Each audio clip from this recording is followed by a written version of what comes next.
So she says that if she could see Maurizio again, she would tell him that she loves him because he is the person who mattered the most to her in her life.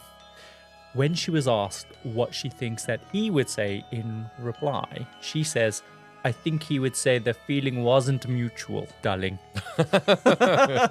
So she's not completely deluded.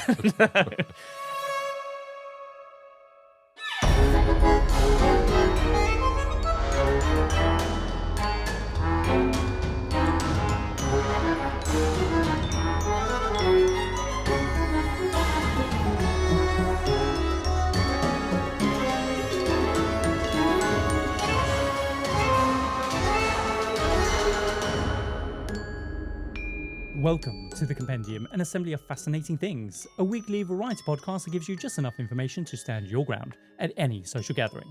We explore stories from the darker corners of true crime, the hidden gems of history, and the jaw-dropping deeds of extraordinary people. I'm Kyle Reese, your ringmaster for this week's episode. And I'm Patrizia Reggiani for this week's episode. I don't know if I pronounced that right. I think you Patrizia Reggiani. Reggiani. I love it. Folks, we are officially on our summer break, which means that we are revisiting some of our standout episodes from season 2. And boy, do we have a wild one for you today. This episode is absolutely nuts, even by our own standards. It is so over the top that it feels like it is literally an episode of Days of Our Lives. Today, on The Compendium, we are celebrating our end of season highlights with what I'm calling an assembly of Father, Son, and House of Gucci. That's how Lady Gaga said it, right? I think so, yeah. So today's episode follows one of the most glamorous fashion families, steamy love triangles, and the ultimate betrayal of murder. It's 100% a story straight out of a soap opera. It's the unbelievable story of the Gucci dynasty's most infamous scandal.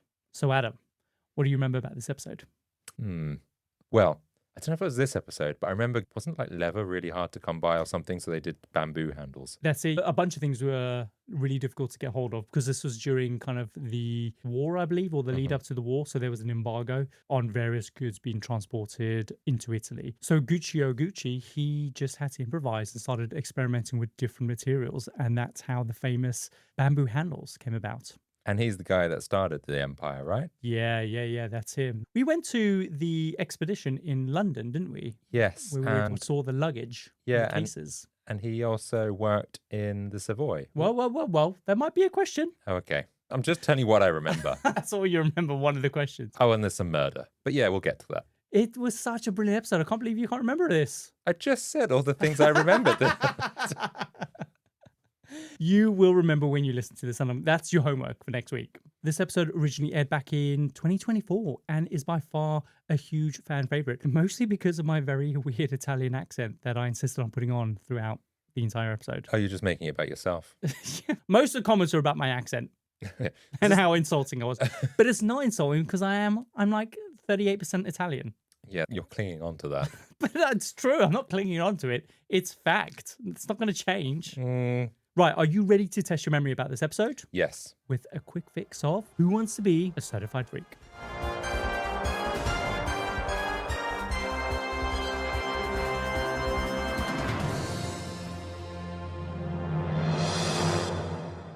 Adam, the categories are Everybody Should Know This, The Deep Diver, and The Expert. If you answer all three questions correctly, you will win yourself an exclusive Compendium keychain, which again, you did not snag for yourself at all in any of our reruns. I'm starting to think this is not worth it. I should have a keychain as it is. This is your opportunity to redeem yourself. And if you win, you can have a keychain dangling lovingly near your own crotch. So let's play. All right, first up, everybody should know this one. Adam, can you tell me, before the founding of his house, at which London hotel did Guccio Gucci work as a luggage porter? Well, I think we all know that now. The Savoy Hotel. Is that your final answer? Uh-huh.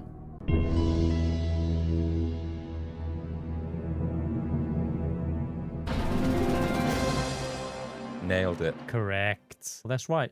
It was the Savoy.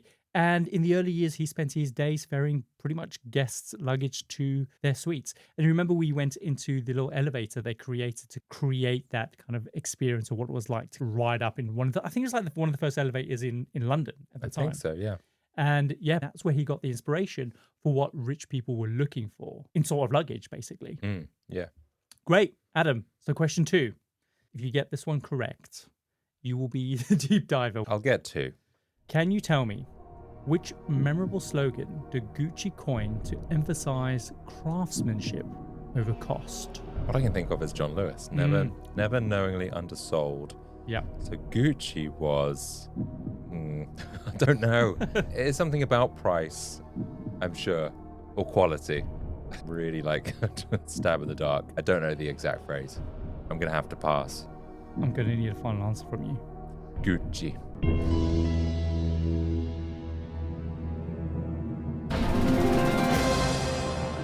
What? Even though you didn't get that right, you almost said it, because it's quality is remembered long after price is forgotten. Yes, it's something about quality and price. Did I not? You did, so I'm going to give it to you. And those 8 words basically debuted above every single Gucci kind of boutique to signal that investing in their goods was about lasting value. And this slogan actually became so potent that this mantra is still featured in marketing curricula all over the world because it serves as like a contract with the customer, a bit like John Lewis's does, because it almost serves as a contract for your customers. And theirs is, as you said, never knowingly undersold. So yeah, you got 2 out of 2. Yeah, told you. Are you ready for question 3? This is it. This is time for my keychain. Adam, can you tell me approximately how much did the Saudi investment firm pay Maurizio Gucci when they bought out his stake of the company in 1993? $1 billion. Where's the pinky? 10 million? 1993 money. 20 million? 1993 money. 100 million? 1993 money. I don't know. What was good back then? I'm going to need a final answer from you, boy. I don't think it was as much as people think it is. I think they sold it at a loss before the other people. Not at a loss, but lower than it was worth. So I'm going to say like 10 million. No, 20 million. 20 million.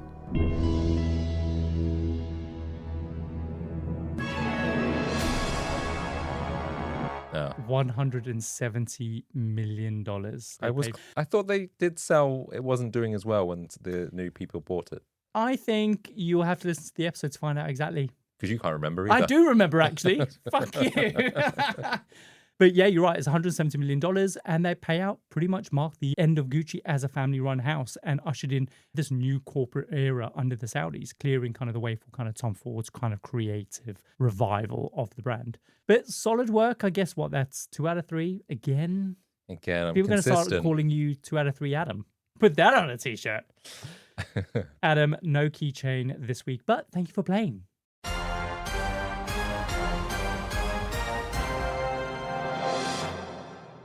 This episode is absolutely iconic for mixing high fashion and true crime.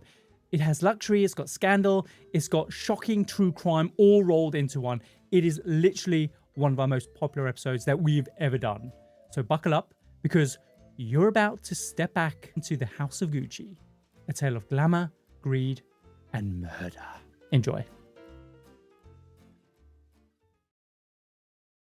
Welcome to the Compendium, an assembly of fascinating and intriguing things. In today's Compendium, we're diving into an assembly of elegance, intrigue, and the secrets stitched into the fabric of murder. I'm trying to guess what the clue is here. Is there like some sewing involved and killing? Could be. Killing through... Killing while sewing. Yeah. 2 of my favorite pastimes. Oh, really? Yeah. So, how about this? To tease you about today's story. I need more of a clue. On the 27th of March, 1995, a very well-dressed man was walking through the entrance of a very stylish office building just off Via Palestrio in Milan when he was suddenly shot 3 times in the chest and once in the head. As the man lay dying in the arms of the doorman, whoever shot him vanished through the meandering streets through the city of Milan. This merciless killing sparked the beginning of a years-long investigation into who shot this man. And since our victim had a lot of enemies, it was difficult for police to pinpoint just one person who would have wanted him dead. Today on the compendium, I'm going to be telling you the story of the Gucci family. Father, son, and House of Gucci. House of Gucci. What do you know about the story?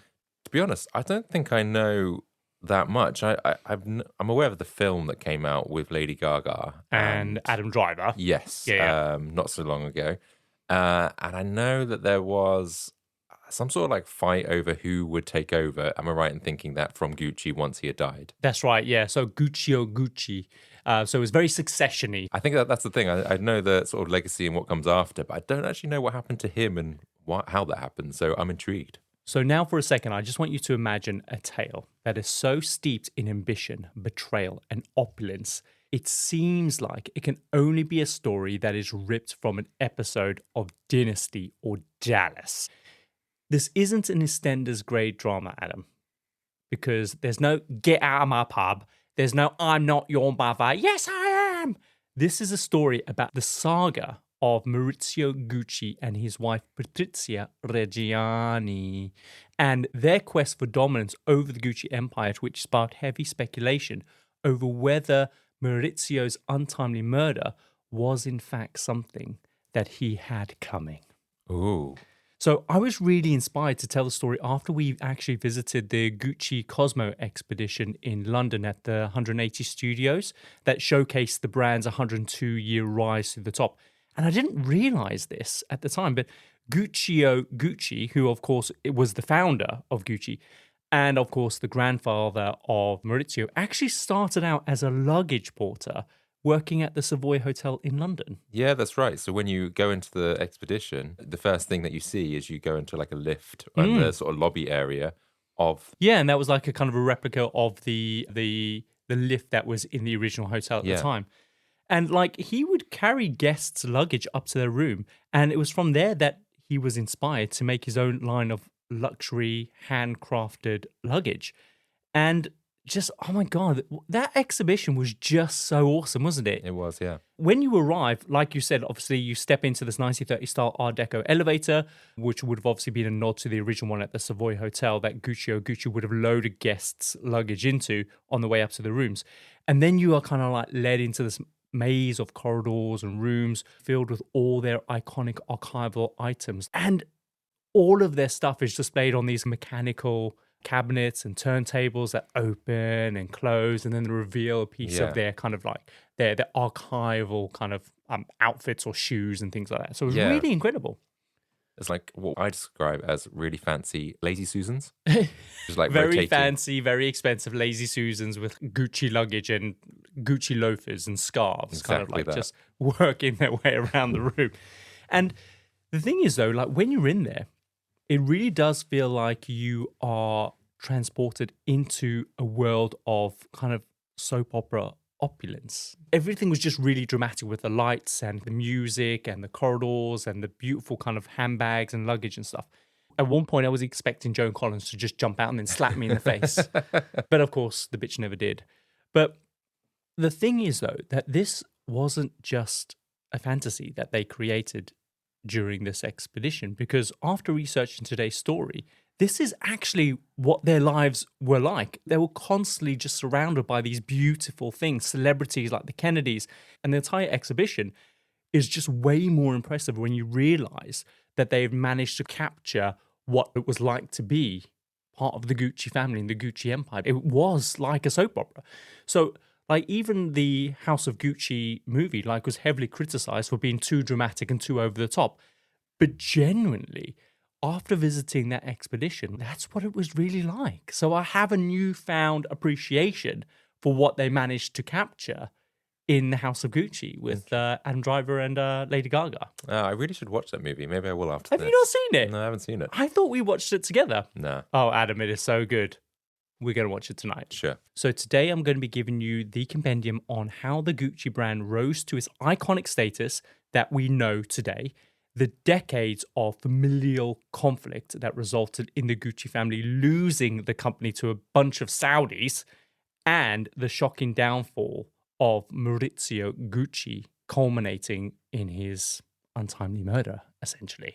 So I'm really excited about today, and I hope you are too. Cool. So Adam, House of Gucci, father son House of Gucci. It's me, Patrizia Reggiani.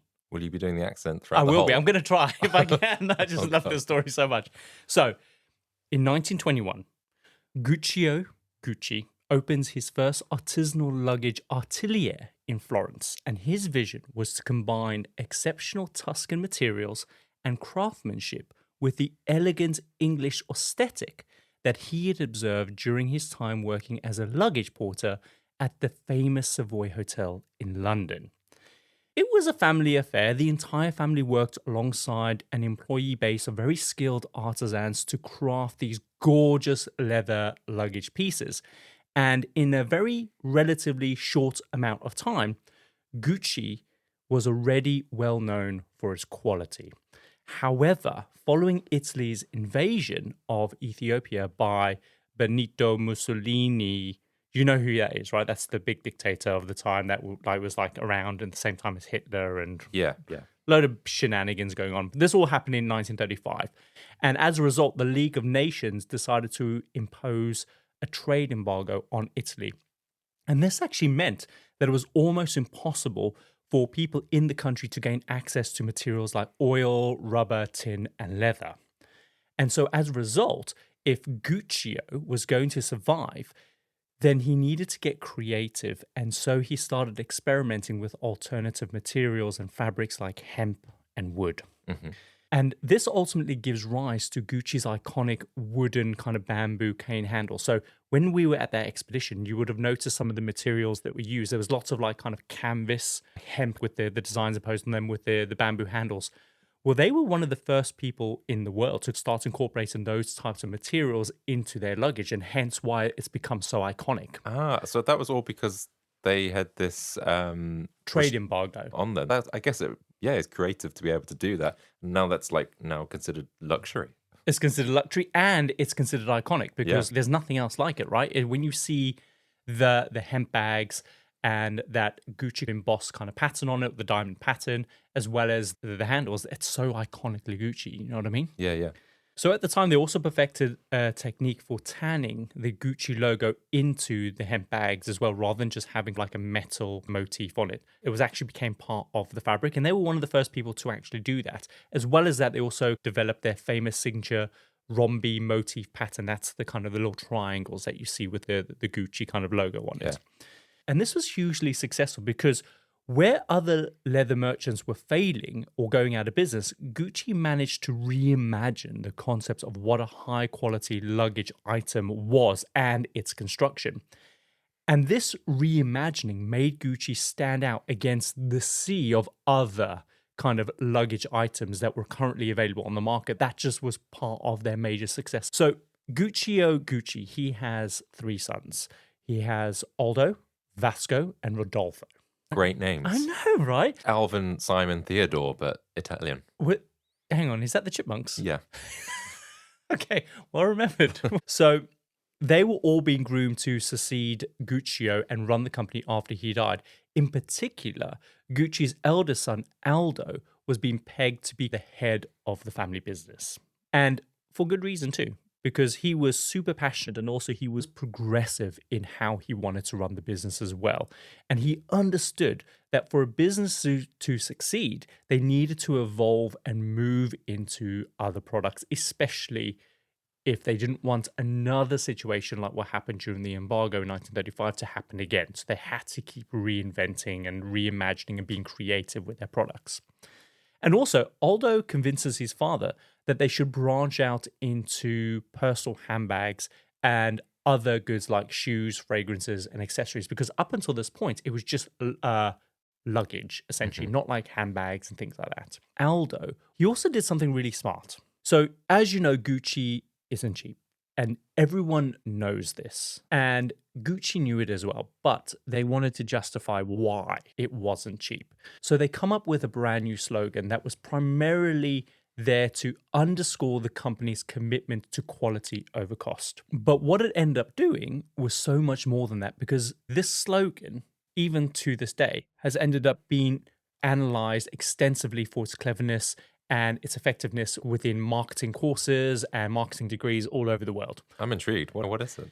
Quality is remembered long after price is forgotten. Interesting. Yeah, and it's incredibly effective because these simple 8 words achieved several big feats for the brand, right? First off, of course, it met its first objective, and that is that it underscored their commitment to quality over price. So, check. Yeah. But it also resonated emotionally with consumers, suggesting that investing in Gucci isn't just merely a purchase, it's an investment in lasting value. Mm-hmm. But also, it subtly looks its nose down on anyone who might even question the price for being too high. And it does it in a kind of sneering way. Like, oh, darling, you poor thing. You don't know quality is remembered long after price is forgotten. You'd kind of, disregard price because it's not even important. Yeah, it's not even a factor. Oh, you question price? Oh, this product's not for you. Yeah, Darling, no. I like that. And also, I guess if you've got a product that you really love and like, you are probably going to forget, how much did I pay for that? I just love this product. Exactly. So the slogan also instantaneously positions them as a luxury high-end brand to passerbys who are walking past the store without needing any prior knowledge about the business. It's right there under the name. Quality is remembered long after price is forgotten. So as soon as you see those words, you know it's going to be kind of a high quality kind of store. It was also memorable and simple, creating obviously a clear perception of value. But my favorite aspect is how it fosters brand loyalty. And you'll notice, as soon as I tell you this, you'll notice another business who's done exactly the same thing. Right. So the slogan embeds a trust contract between the customer and the business even before you've made a purchase whatsoever. And after buying, you leave knowing that if it's not true, then you can get your money back because the contract is literally written above the store's door. Quality is remembered long after price is forgotten. So if you go home and the quality is not there, like you go back and say, like, you're not meeting your obligation, right? That's your contract that's written above the door. And it's smart. Can you think of another brand that does something very similar? I was thinking, is it John Lewis? Yes. Yeah. Yeah. So theirs is Never knowingly undersold. That is correct. Yeah. That was the one that kind of rang. As soon as you said that, that's the first thing that came into my head. Clever, right? Yeah. So in 1952, the famous Gucci loafer is then launched, and they have this iconic metal schnaffle, which I just love that word. Schnaffle. That's the thing that the horse bites onto. So when you think of the Gucci loafer with that kind of like metal kind of thing over the shoe, that's a horse schnaffle. Is it? Yeah. They put that on a shoe? A version of it. Okay. It's not going to be a big old rusty horse schnaffle that they've just ripped off a horse and go, oh, let's put this on a shoe. That's it's a miniature version. Do you know where we should put this? On a shoe. Schnaffle. So if you Google it, you'll know exactly what shoe we're referring to. It's just probably the most iconic item that they have in their collection. So by 1953, under Aldo's leadership, Gucci is extremely famous, and the brand becomes a major staple amongst kind of the world rich and elite. Most famous of them all will later be Jackie Kennedy, who was once perhaps wearing one of their most kind of famous hobo bags. At the time, it wasn't that famous, but the second that she was seen wearing that bag, like the brand just took off, and that particular handbag became one of the most iconic handbags in their collection. There must be like a thing for anyone or any brand out there that wants to, I don't know, propel themselves forward, is just get a deal with a celebrity. Yeah, that's it. I mean, people do that today with kind of like influencers and things like that. It's probably not as effective getting an influencer doing it because who are they? No, but if you got Beyonce wearing that, exactly, then it would transform things. And this is the equivalent. Like, soon as Jackie Kennedy was seen wearing one of their bags, it just propelled them into a whole new international level. Because remember, Jackie was one of the most famous women alive at that point. So Gucci literally just changed the name of that hobo bag to the Jackie. Oh, no way. Yeah. They got rid of the hobo bag. It's still a hobo bag, but it's because that's a style, but they gave it a name called the Jackie. The Jackie. So Aldo is doing wonders for the Gucci brand at this point, but he wants to go bigger. So he tries to convince his father to expand Gucci globally. But for a long time, Guccio is really reluctant because he's worried that having an international brand would make it a lot harder to control for quality and the aesthetics. So for ages, going global was just not on the table at all. And the company stayed a bit stagnant for a while, but people were still wanting access to their products. Mm-hmm. So it just made sense for them to go global and to satisfy that demand, but they just never did. But then in 1953, unfortunately, Guccio Gucci, he dies, and he leaves Aldo in charge of everything. But even though Aldo is in charge, all three sons, Aldo, Vasco, and Rodolfo, they all have an equal share of the company. But they're not doing half the work? They're involved, but they're not like at the helm. This definitely feels like Succession. It does, doesn't it? So now with Aldo at the helm, he decides that he's going to take Gucci international. And in 1961, they open up their first Gucci stores in London and in Palm Beach. And by this time, Gucci is so elite and exclusive that they literally don't really have to be desperate for customers at all, because customers are desperate for them. Customers are coming to them to buy their goods. They don't have to advertise or anything because they're so renowned at this point already. So because of this, they have the license to Gucci the way that they want to Gucci. And if anyone tells them otherwise, they're just like, fuck you, we can do what we want. You can do what they want. They create the rules. And even though they were now this international brand, they still kept their humble family values at the heart of their business. For instance, like all stores across the globe, no matter where they all were mandated to close for family lunch for 1 hour every single day. So often there'll be customers just banging on their doors, like in New York, demanding to be let in. But Gucci were just like, Vava Napoli. Vava Napoli. Vava Napoli. That's what Joey says in Friends. What does that actually mean? Vava Napoli. Go to hell. I don't know. Or it could be even something worse. I don't know. Aren't you supposed to be Italian? Aren't you supposed to know this? Boppity boopity. Yeah, I am. Mario. Mario. This podcast is supported by The Real Real. Meet Christine. She loves shopping. And this is the sound of fashion overload. Too many fabulous things, not enough space. So Christine started selling with The Real Real. I've always loved collecting designer pieces. Gucci bags, Prada heels. But my style keeps evolving. Selling with The Real Real? Game changer. I earn more, and they do everything. Seriously, just drop off your items or schedule a pickup. We handle the photos, descriptions, pricing, even shipping. You just sit back and watch your items sell fast to our 38 million members. And I get peace of mind knowing I earn more selling with The Real Real than anywhere else. Exactly. That's the sound of your closet working for you. The Real Real. Earn more, save time, sell fast. And right now, you can get an extra $100 site credit when you sell for the first time. Go to therealreal.com to get your extra $100. Therealreal.com. That's therealreal.com. So in 1974, so we jumped ahead a few years, Vasco, he's the middle child, he suddenly dies. He and his wife didn't have any children of their own, and his wife has no interest in running Gucci at all. So she sells her share to the Gucci brothers, who now both have an exact equal share of the business, 50%, right? They both have 50%.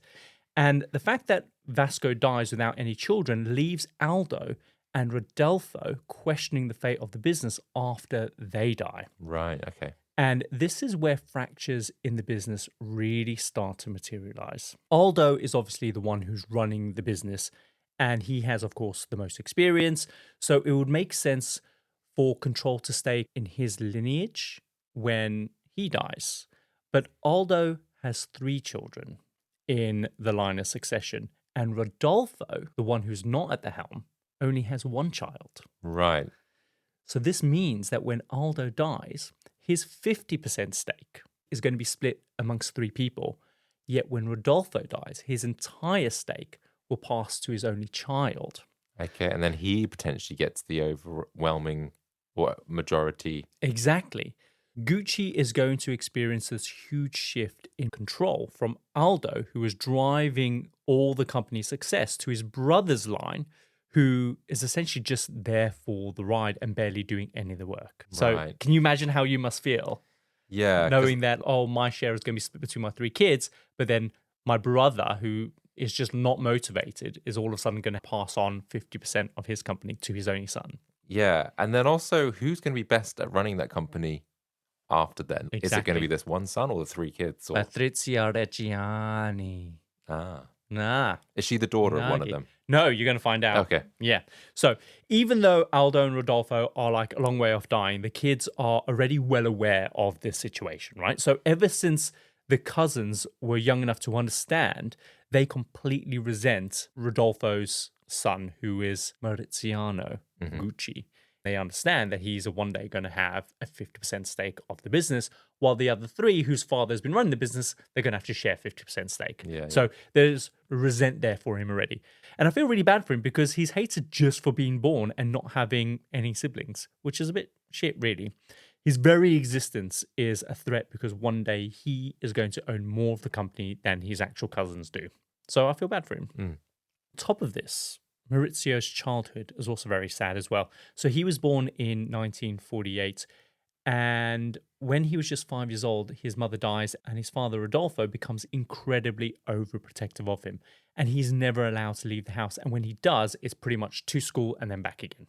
So when he does become an adult, things hardly change for him either as well. He's expected to have dinner with his dad pretty much every single night. And his father just continues to exert control over every single aspect of his life. And Maurizio just doesn't know any better. Maurizio just ends up growing up feeling really lonely, like compared to his cousins, really. Does he resent his father? I think when his father finally dies, I think there's a massive relief there, and he can finally become the person that he wants to be. But he seems to be a little bit like his dad, very frightened, very unmotivated, not very driven. But I also get the sense that if he had a decent role model in his life, if his dad was Aldo, he would have been capable of extraordinary things. Okay. So Aldo's kids, and by extension, obviously, Maurizio's cousins, are Giorgio, Paolo, and Roberto. There is a fourth child as well, but she's from an affair. And her story is interesting. She grows up with Aldo being very much involved in her life. And she knows that her dad owns 50% of this kind of internationally renowned brand. But what she doesn't know is that her father has 3 other kids and that they are the ones that are set to inherit the business. And she doesn't find this out until she's like into her teens.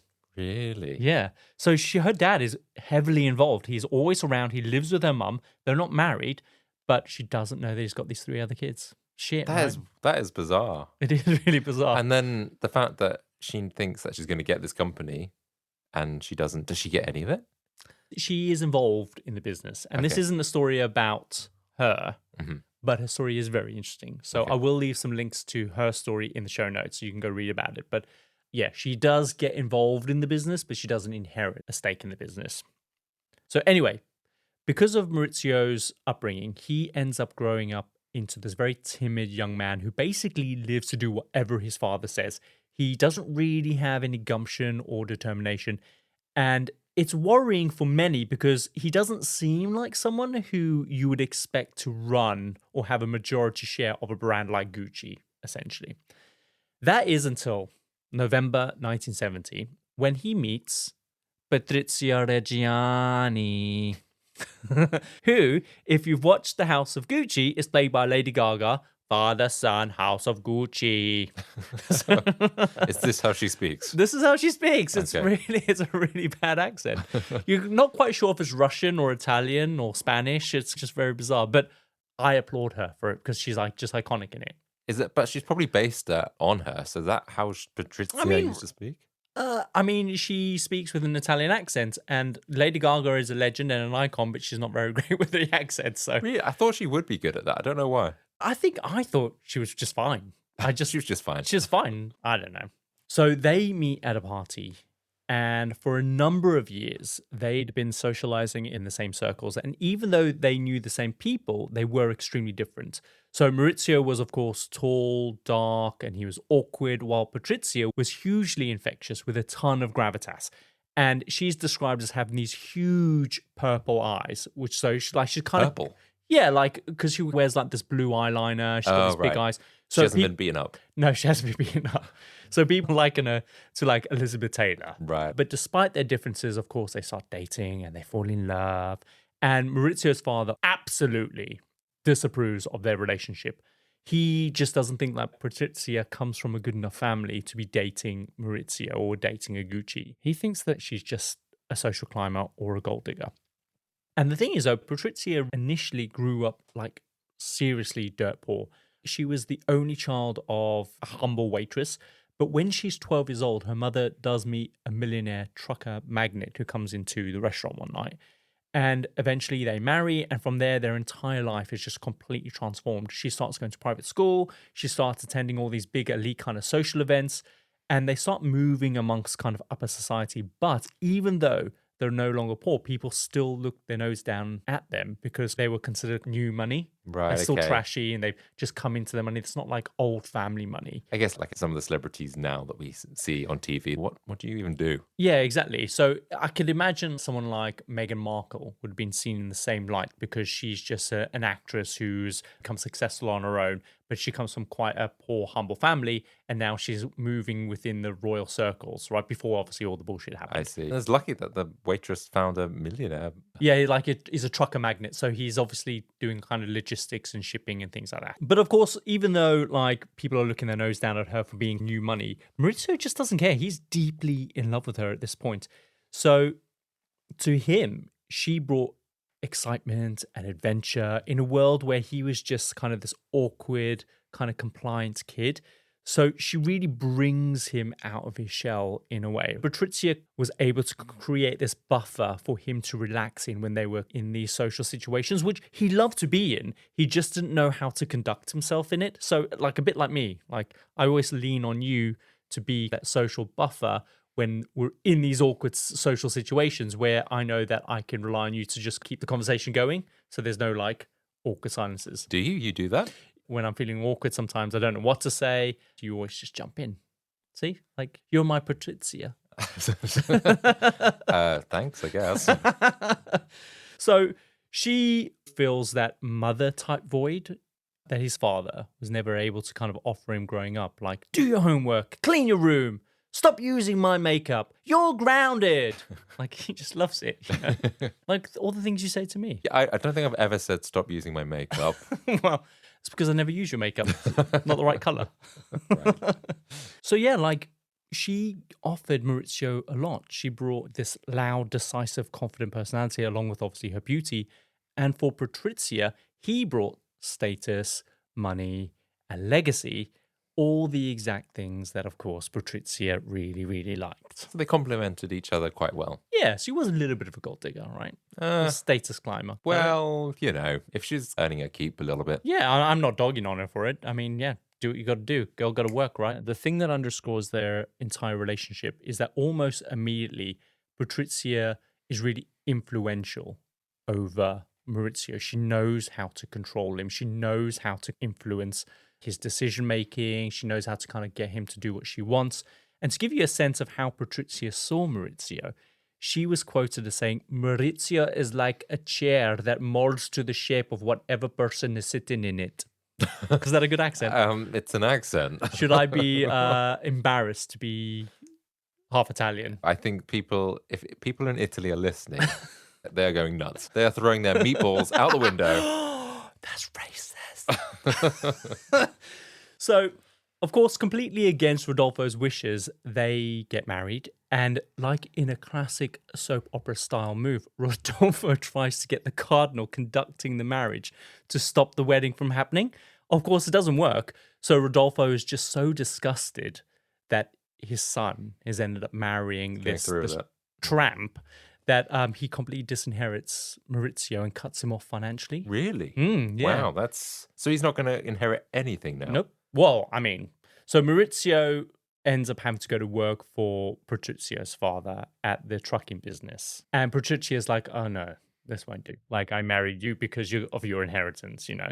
So disguised as an act of compassion, she's like, but Maurizio, he's your father. Like, so she puts all her energy into kind of like making sure that they try and reconcile their relationship. Because remember, without his inheritance, she's just some rich trucker dude's daughter, essentially. So eventually, though, her plan works and they do make amends.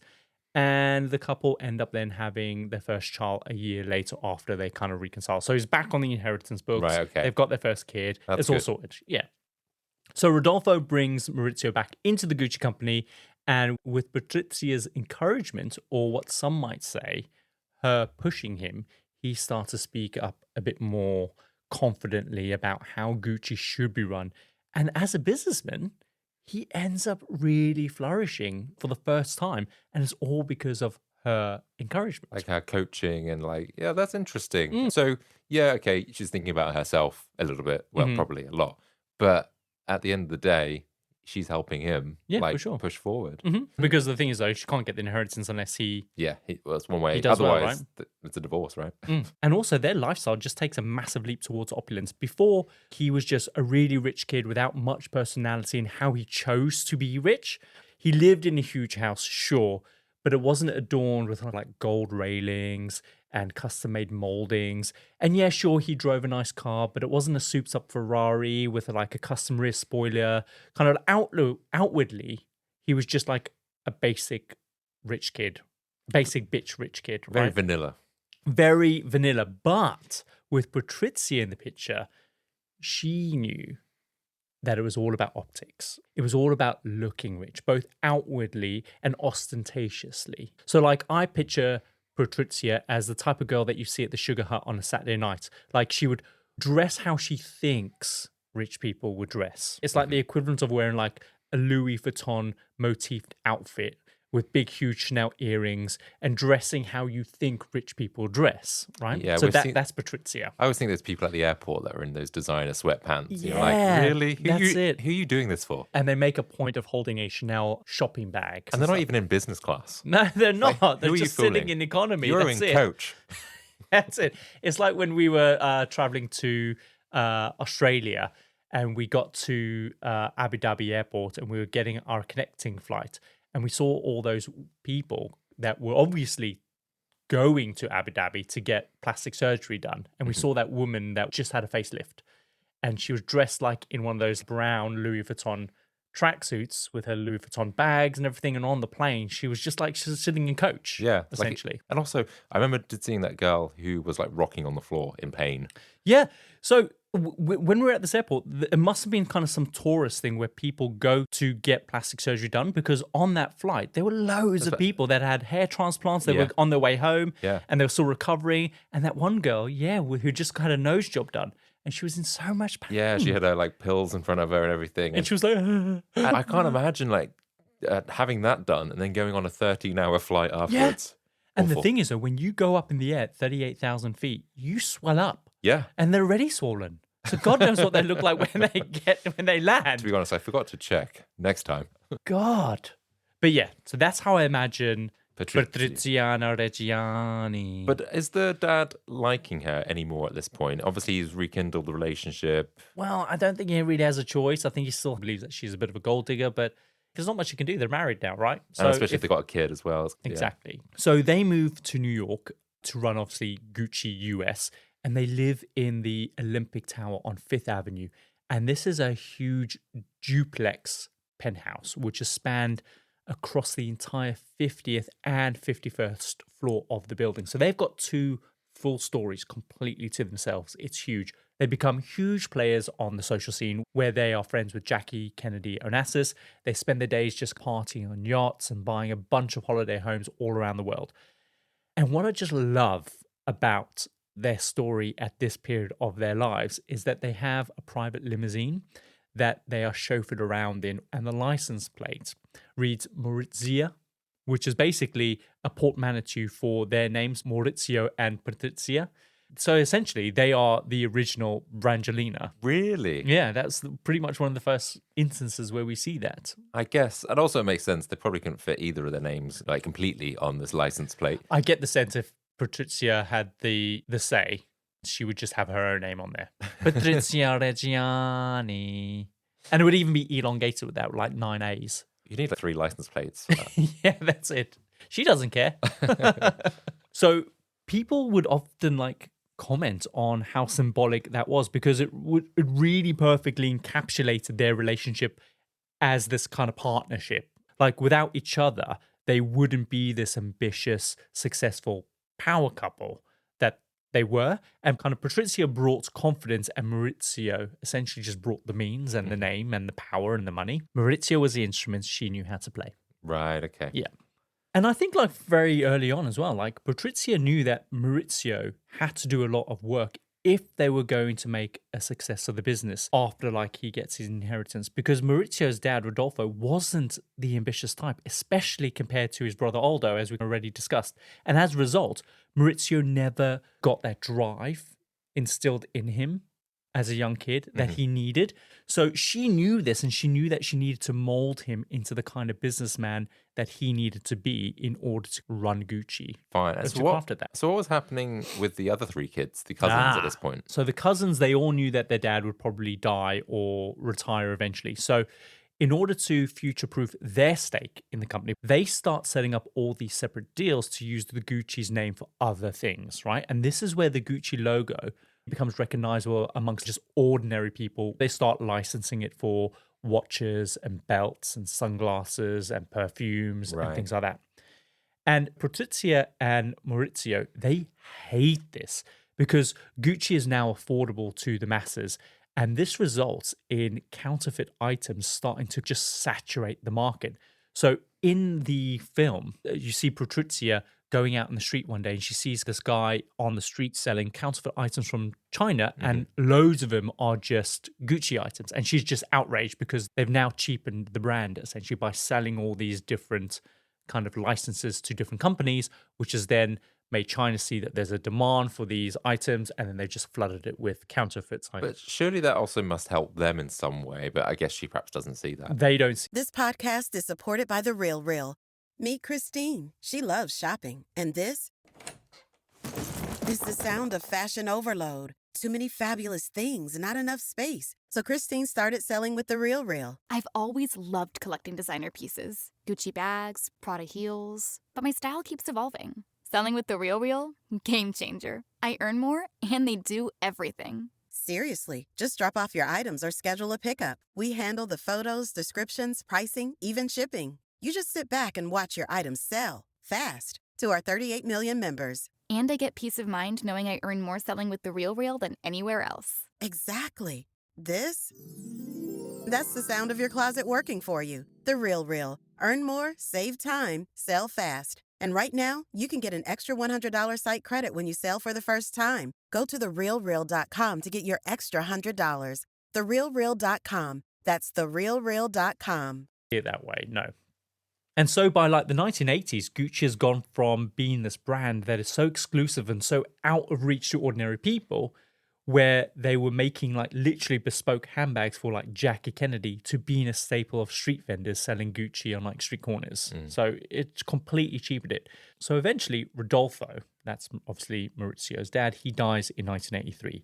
And Maurizio, of course, inherits 50% of Gucci all to himself. And finally, Patrizia is like, yes, bitch, we are in charge. We are Gucci. We are Gucci. It's our name, sweetie. That's one of the lines that she says in the show. Right, okay. And first of all, so she starts going around calling herself the first lady of Gucci. I mean, It's ballsy. I guess so, yeah. So she becomes this really power-hungry, in charge, kind of bitch Dallas style kind of villain. Joan Collins, essentially. Big hair and shoulder pads. Big hair, shoulder pads, shoulder pads, you name it. Yeah. So she's completely insufferable. And for the first time in his life, Maurizio, following obviously his father's death, like he feels free from that incredibly controlling presence that his father had over him for most of his life. And he just loves it. Like he really comes into his own.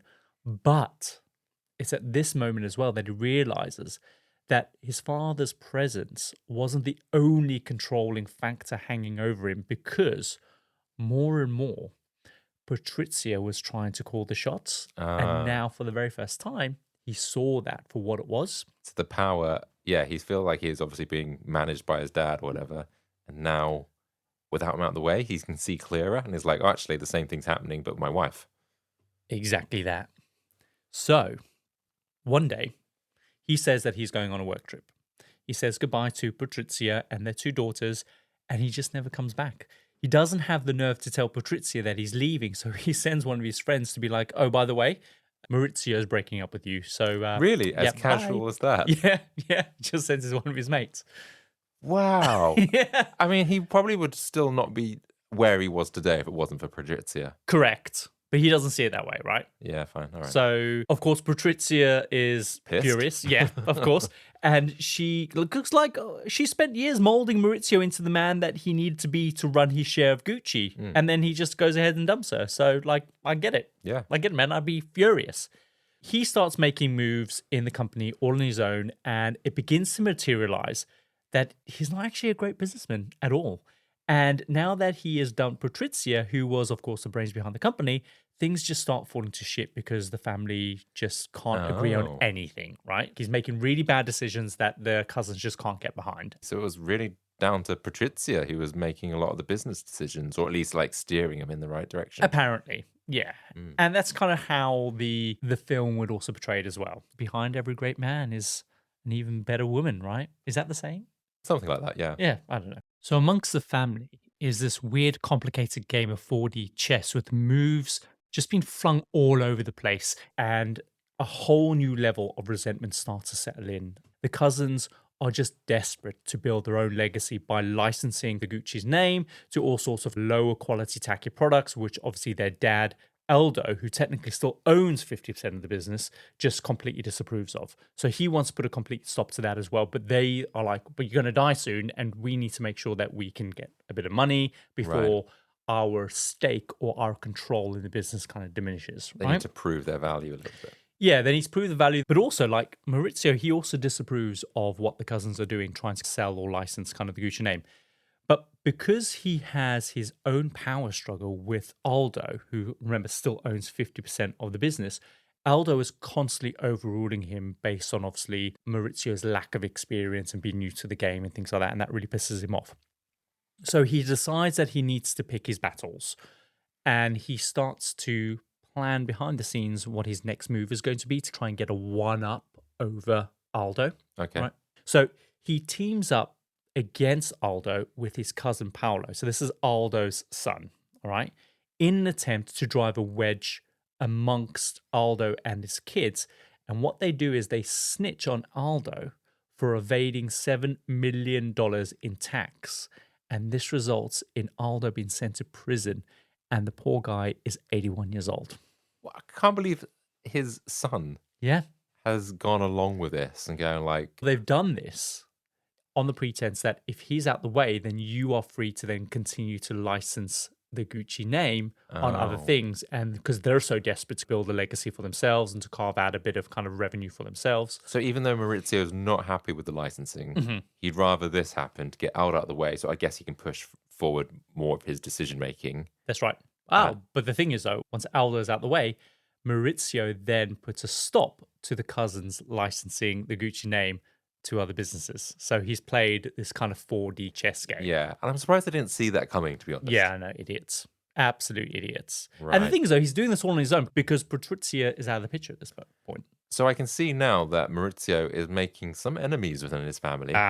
Aldo's gone to prison. He's screwed over his cousin. And then Patrizia's like... She's been dumped. Yeah. Yeah. So that's at least 3 people. Yeah. Who murdered him? Who did it? So Maurizio, he's extremely ruthless, but he also has a desire to bring Gucci back to his old glory days and make it that luxury brand that it once was prior to the 80s. But ultimately, he also understands that there's only a limited amount of time that he can hold the other cousins off, right? So he needs to do something a bit more permanent. So he decides that he's going to try his very best to make the lives of his cousins and his uncle as miserable as possible, to the point that they would be willing to sell their share in Gucci to him and get out of the business. What could he do for that to happen? So his plan is to finance this by negotiating with this really huge Saudi Arabian investment firm to front up a bunch of money to get Aldo to sell him their business. Okay. Because the thing is, though, what he's done is very clever. He has worked with his cousin, so Aldo's son, to get him sent to jail, right? So now all of a sudden, Aldo's sitting there thinking, fuck, my sons have completely betrayed me. Fuck them if they're going to get a share of the business. So now Maurizio is going to say, hey, how about I buy you out? And he's going to say, this is great revenge to my sons who have like sent me to jail. Let me sell my 50% stake of the business to my nephew, and that will stick 2 fingers up to my sons, essentially. Yeah, I see how he would now do that. And that's exactly what happens. And to his credit, this is a brilliant move. Like bringing in an investment company, Gucci was essentially the first to do it. So today, you'd be hard pressed to find a fashion house that doesn't have an investment company behind them. They all are owned by these big kind of like venture capitalist kind of investment funds that are out there. Mm-hmm. So after securing the deal, he presents his offer to the family, and immediately Aldo agrees, because at this point he's in his 80s, he's just got out of prison, and he's just had enough of all the mind games and all the calculated moves, and he just wants to stick it up to his sons. And so the 3 cousins were no longer in line to inherit a third of Aldo's 50% stake in Gucci, and Maurizio was now chairman of the entire company. He's got his family out of the way now. So brilliant move. Savvy. Mm-hmm.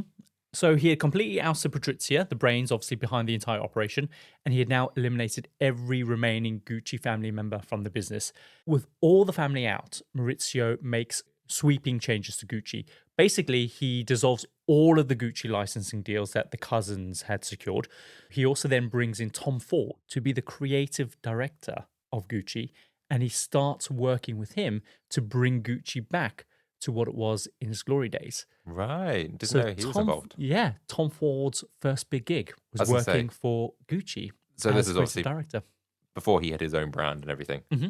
Right. Kind of like how the original Gucci, who founded Gucci, he got his sort of big break, or at least his inspiration, from working at the Savoy of a prestigious hotel in London. And then same way with Tom Ford, he's got his first big break by working for... Went on to do great things. Yeah, I guess so. Yeah. Wow. But the thing is, though, like, Maurizio is spending huge amounts of cash in order to bring Gucci back to its old glory days. And the thing is, though, none of this is very sustainable at all. Yeah, they have some great ideas, but he's literally hemorrhaging cash. And also remember, he's not a very good businessman at all. He makes some really poor decisions. So within a few years, the Saudis are just like, yeah, we're getting rid of you because we gave you all of this money and you still haven't made us any profit whatsoever. So in 1993, the investment firm decides that they're going to buy out Mauricio's share of Gucci for $170 million at the time. And they kick him out of the company. And that was ultimately the end of Gucci as a family-run business. And that's it. They're not involved. None of the Gucci family are involved in this business anymore. No Gucci's in the Gucci family. No way. Just owned by a bunch of Saudis. 170 million. That sounds like a nice amount of money and an easy life, right? Exactly. I mean, Maurizio's not really that sour or sore about it. So for the first time ever, there's just no Gucci family members part of the Gucci company. And for the first time in a long time, the company is thriving. Tom Ford is on record as saying that when this all happened, obviously he was shocked that it happened, but it was such a relief because there was no more of this bizarre family soap opera style infighting and drama. They could just get on with running the company. They could run Gucci. He must have felt like he was in some sort of telenovela. That's exactly it. So throughout all of this, Patrizia is obviously furious because not only did she build up this man to be this leader, only to have him then dump her, but then she has to watch helplessly as he loses his entire family legacy. And that's the whole reason why she even got involved with him in the first place, because she wanted that for herself. She's not happy, is she? No, she's not. So Maurizio starts dating this new woman and they're living in Italy together. And he has this $170 million and he's just chilling out, trying to work out what he's going to do with the rest of his life. The first thing that he decides to do is that he's officially going to ask Patrizia for a divorce. And in the settlement, she gets the house that she's currently living in with her daughters, but it's not owned by her. It's in a trust for the girls for when they're older. She is given an annual alimony amount of $1.5 million, which she calls a mere bowl of lentils. Wow. And also, in one of her most famous quotes, she says, "I'd rather be sad in a Rolls Royce than happy on a bicycle." I am liking this woman. She's brilliant. But what pisses her off the most is that in the divorce settlement, she can no longer refer to herself as a Gucci, which is the one thing that was the most important to her. So she's completely outraged. She says, I was the most Gucci of them all. I can see that, actually. She officially goes back to being Patrizia Reggiani, but regardless of the divorce settlement, she still refers to herself as Patrizia Gucci, the first lady of Gucci, and she's still going around telling people that that's who she is. So to sum up, he has ousted his entire family from the company. He has stopped them from making millions of dollars from tacky watches. He sends his 81-year-old uncle to jail. He really pisses off his ex-wife, who believes that she has made him who he is. Then he goes ahead and loses the entire company to a bunch of Saudi Arabians. And in the middle of all of this, Maurizio walks into his office building on the 27th of March, 1995, and is shot dead by a hitman. So immediately after his death, it's huge international news. The funeral is, of course, extravagant, with Patrizia front and center, weeping with her daughters, wearing a black veil and tan aviator sunglasses. It's very 90s, very Italian.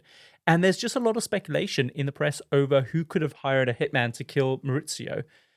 But because there were so many people with a motive to do it, it takes investigators 2 years to work it all out. Really? That's a considerable amount of time. Yeah.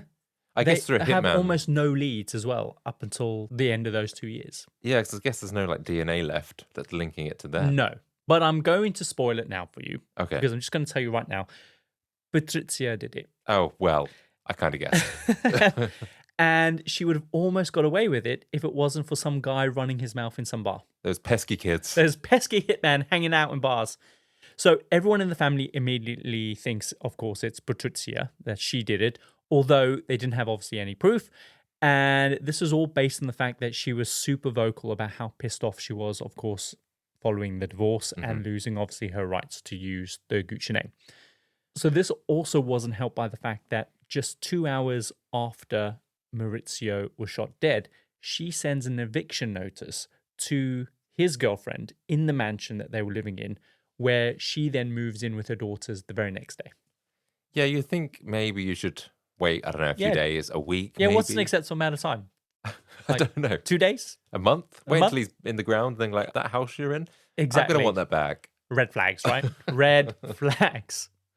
Plus, also, various people started coming forward saying that in the months leading up to his death, Patrizia had been asking around for how she could hire someone to kill Maurizio. So, I mean, that's the blatant thing, right? And it took them 2 years? Yeah, it did. Well, it wasn't until one night 2 years later when some guy in a bar was bragging about how he had helped hire the hitman who had killed Maurizio Gucci.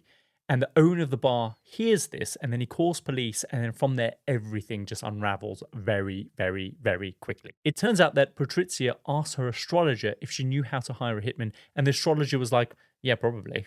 Like, so the astrologer asks her friend Benito Caralho, I think that's how you pronounce that, and he's like, sure, for the right price. And Patrizia pays him $415,000 to kill Maurizio.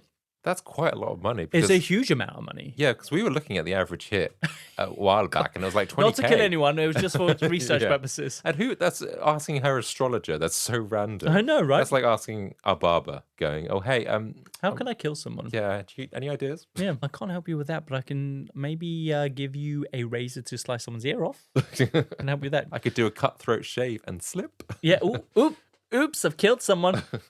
So everyone involved is arrested, and they all start talking immediately to save themselves. So Patrizia is arrested at 4 a.m. in the morning, and in classic dynasty style, she refuses to leave the house until she puts on her fur coat and all of her jewelry. And when they ask her to take off her hat for the mugshot at the jail, she completely has a tantrum. She is so furious that they make her take off her hat for a mugshot. So when you see the picture of her, she has really bad shitty hair because it's not brushed, because she's got like really bad hat hair. So she goes obviously off to trial. And another example of how this whole shit show is like a scene from Days of Our Lives. Her defense is that she did ask around about getting Maurizio killed, but that's because she had just recently had brain surgery for a benign tumor, and that had made her crazy, but she didn't actually do it. So her defense was basically, I'm not guilty, my brain is guilty. And I only asked. I didn't actually do it. I didn't actually do it. And it was the brain injury that made me do it. Right. And how well did that stand up in court? Well, the judge is like, lol, no. Lol. Okay, Patrizia, whatever. And what didn't help her case was that they had found all the bank statements showing where the payments had gone to the hitman. Plus, the weeks before Maurizio's murder, in her diary, she had written the words vendetta. And then on the day of the murder, she had written another word, paradizio, which is Greek for paradise. Wow. So, I mean, it's a clear-cut, closed case, right? Yeah, I don't have any written evidence. No. She was sloppy. Exactly. So Patrizia and everyone involved, including the astrologer and the hitman, they're all found guilty of the murder of Maurizio Gucci. And she is sentenced to 29 years in prison. And she serves just 16 years because she obviously gets out on parole for good behavior. What is it with these people that kill people and get out so early? The brilliant thing is that she could have got out of prison way sooner, but she refused to do any work on work release, saying, "I've never worked a day in my life. I'm not going to start now." Oh my God. She sounds like the most stubborn person ever. But ultimately, they force her to do some work, and that results in her being released in 2014. So she's released on work release, and the first thing she does is go shopping on Milan's main street, dressed in fur, jewelry, and wearing a stuffed parrot on her shoulder. Stuffed parrot? Yeah, a big giant stuffed parrot. It's Why? iconic. I don't know. It's just, I don't know, a fashion icon. A pirate? So she's then hired by a jewelry company as a design consultant who most people think they just wanted the publicity. And apparently all she does all day is just read fashion magazines, and occasionally she'll like tell them what trends are in. That's what she does. Like, this is shit. This is shit. Get out of my face. Can I go on break? But the thing is, though, hiring her just ended up having the opposite effects. They got a bunch of shit for hiring her. And they did eventually have like one fashion show, which they were hoping by having her kind of working for them would draw a lot of press attention. But Gucci decides that they were going to hold their own fashion show on the exact same day that this jewelry company did. So it ended up just completely overshadowing any positive kind of publicity that they were hoping to get at all. A reporter asked her if she hated Maurizio so much, why did she just not kill him herself? And this was her response. "My eyesight is not so good, darling. I didn't want to miss." She's just relentless. She's just brilliant. Oh, God, let's get her over at Christmas. Oh my God, for sure. So she also talks about how she ended up living with her 89-year-old mother in a small flat. And she was really pissed off because she had to start wearing Zara because the jewelry company wasn't paying her enough to buy like proper clothes. Oh no, that must have been devastating for her. Absolutely. So more recently, since obviously the release of the movie House of Gucci, she's on record as saying that she was really annoyed that Lady Gaga didn't get in touch with her to talk to her about playing her in the film, which she found apparently really disrespectful. But when they asked Lady Gaga about this, Lady Gaga was like, look, like she murdered someone and she didn't want to like glorify it by kind of like engaging with her, because the record showed that Patrizia was really proud of what she did and Lady Gaga didn't really want to be part of any of that. Yeah. So I get it, really. Yeah, totally.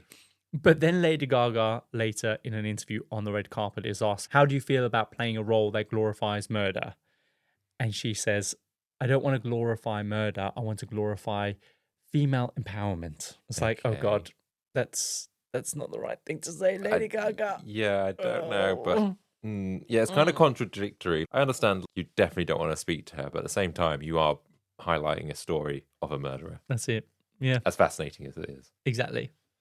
Patrizia's daughters, Alessandra and Allegra, they're now 18 and 14, I think, when she was arrested. They're now both married. They both live in Switzerland, of course, and they're obviously filthy rich because, of course, they inherited the entire... all the money. Yeah, all the $170 million of it all. And I'm assuming Patrizia didn't get her 1.5 million lentil money. Oh, no, probably.